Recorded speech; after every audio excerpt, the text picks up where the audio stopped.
Stock 2020 के लो से 10 गुना हो गया, लेकिन अभी भी इसकी बुल मार्केट शुरू नहीं हुई है। ये वो स्टॉक है दोस्तों जो आने वाले सालों में हमारे रुपए को 40-50 गुना करने वाला है। तो इसके स्ट्रक्चर को बहुत ध्यान से समझना है और पहले ही बता रहा हूँ, बिना स्किप किए देखना है। 2003 में इसकी चाल की शुरुआत हुई थी 5 रुपए के पास से और 2010 में इसका टॉप लगा है 128 रुपए के पास में। इन 7 सालों के अंदर में स्टॉक 25 गुना हो गया और तब से इसकी करेक्शन चल रही है और अब 14 साल बाद ये अपने 2010 के हाई के पास में पहुंचा है। अगर दोस्तों मैं आपको सेम एरिया और सेम टाइम बैंक निफ्टी के अंदर दिखाऊं तो ये है वो एरिया जहां पर कैनरा बैंक का टॉप लगा था और सेम टाइम के अंदर में बैंक निफ्टी ऊपर कंटिन्यू रही। इस एरिया में सिर्फ 4 साल की करेक्शन हुई, लेकिन वही कैनरा बैंक के अंदर प्रीवियस सारे लो कट गए और ये लगातार 2010 से 2020 तक डाउन ट्रेंड में रहा। लेकिन मैंने आपको प्रीवियस वीडियो में बताया हुआ है बैंक निफ्टी का बड़े टाइम फ्रेम का टॉप लग रहा है और उसके पीछे का रीजन एचडीएफसी बैंक या कुछ बैंक्स हैं। और अगर आप कैनरा बैंक के टॉप लगने से पहले देखोगे तो यहाँ पर एक शार्प चाल आई है और यही चाल मुझको एचडीएफसी बैंक के अंदर एक्सपेक्टेड है। स्टॉक लेना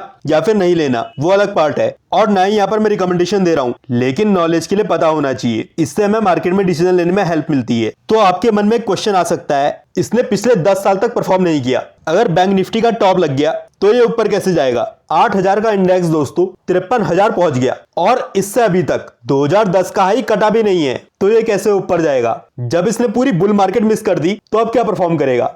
तो इसका आंसर है दोस्तों, दोनों के चार्ट डिफरेंट है। बैंक निफ्टी या एचडीएफसी बैंक की बुल मार्केट चल रही थी, अब खत्म होने वाली है और उसकी शुरू होने वाली है। और बैंक निफ्टी के अंदर जहां तक है उसके अंदर अंडर परफॉर्मेंस होगी। जो इस टाइप के स्टॉक्स हैं वो उसको ज्यादा गिरने से संभाल लेंगे। और आपको मैं ये बता दूं, अगर 2010 का हाई 1 रुपए से भी कट गया तो ये वाला बुल रिज्यूम होगा। या फिर अगर दूसरे शब्दों में बोलूं, जो गेम 2010 के बाद एचडीएफसी बैंक के अंदर हुआ है वही गेम अब कैनरा बैंक में होने वाला है। अभी हमारे पास कंफर्मेशन नहीं है, लेकिन अगर 113 ब्रेक हो गया तो आ जाएगी। तो सबसे पहले दोस्तों हम यहाँ पर एक रिट्रेसमेंट लगा लेते हैं और चलते हैं डेली टाइम फ्रेम के अंदर। अगर आप करंट एरिया के अंदर में देखोगे तो यहाँ पर कंसोलिडेशन हो रही है और करंट लेवलों से रिवर्सल भी आया है। तो सबसे पहले हम यहाँ पर एक सपोर्ट लाइन ड्रॉ कर लेते हैं। तो अगर दोस्तों 100 रुपए के नीचे प्राइस सस्टेन करता है तो मैक्सिमम प्राइस 80 रुपए के पास तक आ सकता है। और अगर दोस्तों प्राइस यहाँ कहीं से भी रिवर्स होता है, करंट लेवल में कंफर्मेशन आनी शुरू होगी 113 के ऊपर और यहाँ से दोस्तों जो भी चाल बनती है अगर उसके अंदर स्पीड होती है तो उस चाल को इग्नोर मत करना, क्योंकि ये 14 साल का ब्रेकआउट है। और अगर दोस्तों ब्रेकआउट असली है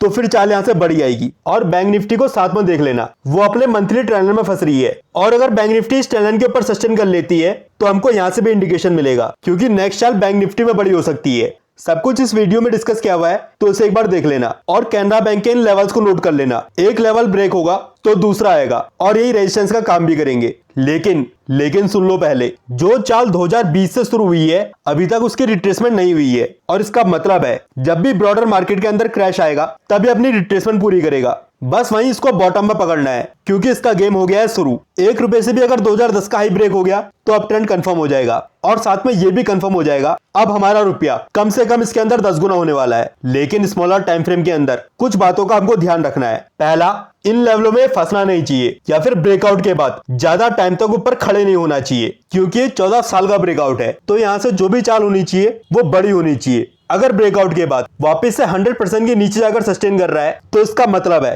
पहले ही रिट्रेसमेंट करेगा। और अगर 81% के नीचे सस्टेन करता है तो इसका भी यही मतलब है पहले इसके अंदर रिट्रेसमेंट या करेक्शन हो सकती है। और अगर प्राइस के अंदर दिखता है यहाँ से स्पीड है तो फिर इसको राइट करते हुए चलो लेवल्स के अकॉर्डिंग। और जब इंडिकेशन आता है ब्रॉडर मार्केट के अंदर करेक्शन होने वाली है तब इससे शॉर्ट टर्म के लिए एग्जिट करना है और फिर हम बॉटम में बाई करेंगे। इसका साथ अब छोड़ना नहीं है अगर 1 रुपए से भी हाई कट गया। बस जो बातें बताई है स्मॉलर टाइम फ्रेम के अंदर उनका ध्यान रखना और वीडियो को एक बार वापस से देख लेना। और जितनी भी प्रीवियस वीडियो आई है उनको भी एक बार आप जाकर देखो अगर आपने नहीं देखी है। उससे आपको ब्रॉडर मार्केट का आइडिया रहेगा अभी मार्केट की ब्रेथ कैसी है। और जब भी दोस्तों मार्केट के अंदर क्रैश आएगा तो उसका हमको प्री इंडिकेशन स्टॉक से ही मिलेगा। इसलिए अगर टॉप में एग्जिट करना है तो सब कुछ ट्रैक करते हुए चलो।